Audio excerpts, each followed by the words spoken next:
ఎన్ని రోజుల పాటు పెట్టచ్చు, ఇది మీకు కొంచెం షాక్ చేయొచ్చు. ఎంబ్రియోస్ 10, 20, 30 ఏళ్ళ వరకు కూడా పెట్టచ్చు, జెనెటిక్ క్వాలిటీ పడిపోకుండా. ఎక్స్పైరీ డేట్ లేదు, నేచర్ ద్వారా ఏమి ఎక్స్పైరీ డేట్ డిసైడ్ అవ్వలేదు, కానీ లీగల్ ఇష్యూస్ ఉన్నాయి, ఎథికల్ లిమిట్స్ ఉన్నాయి.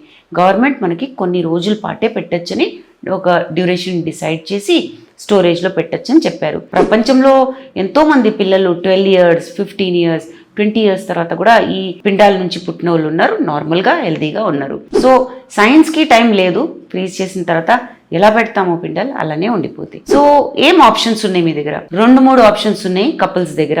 ఒకటేమో తర్వాత వాడుకోవడం. చాలా మంది కపుల్స్ ఫ్రీజ్ చేసుకుని ఫస్ట్ బేబీ అయిన తర్వాత రెండో బేబీ కోసం ఎన్నో ఏళ్ళ తర్వాత వస్తారు ఇంకో బేబీ కావాలని. ఇది చాలా మంచి హ్యాపీ అవుట్కమ్ కదా, ఉన్న ఎంబ్రియోస్ని వాడుకోవడం. రెండో ఆప్షన్ ఏంటంటే రీసెర్చ్కి డొనేట్ చేయడం. కొన్ని ఎంబ్రియోస్ స్టెమ్ సెల్ రీసెర్చ్కి, జెనెటిక్ డిజీజ్ రీసెర్చ్కి, ఐవీఎఫ్ అడ్వాన్స్మెంట్స్ కోసం ఇచ్చేస్తారు రీసెర్చ్.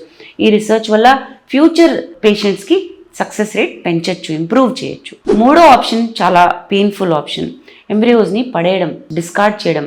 ఈ ఎంబ్రియోస్ని లిక్విడ్ నైట్రోజన్ నుంచి తీసి, ఫ్రీజింగ్ నుంచి తీసి న్యాచురల్గా చచ్చిపోయేటట్టు చేసి పడేయడం జరుగుతుంది.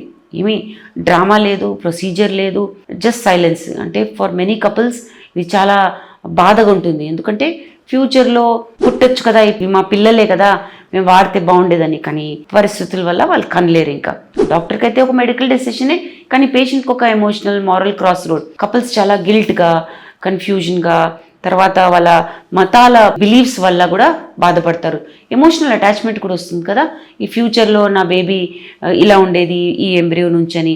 కొంతమంది అయితే 10-15 ఏళ్ళ వరకు పేమెంట్ చేస్తారు ఈ ఎంబ్రియోస్ ఫ్రీజ్ చేసుకోవడానికి, ఎందుకంటే పడేయడానికి మనసు రాదు.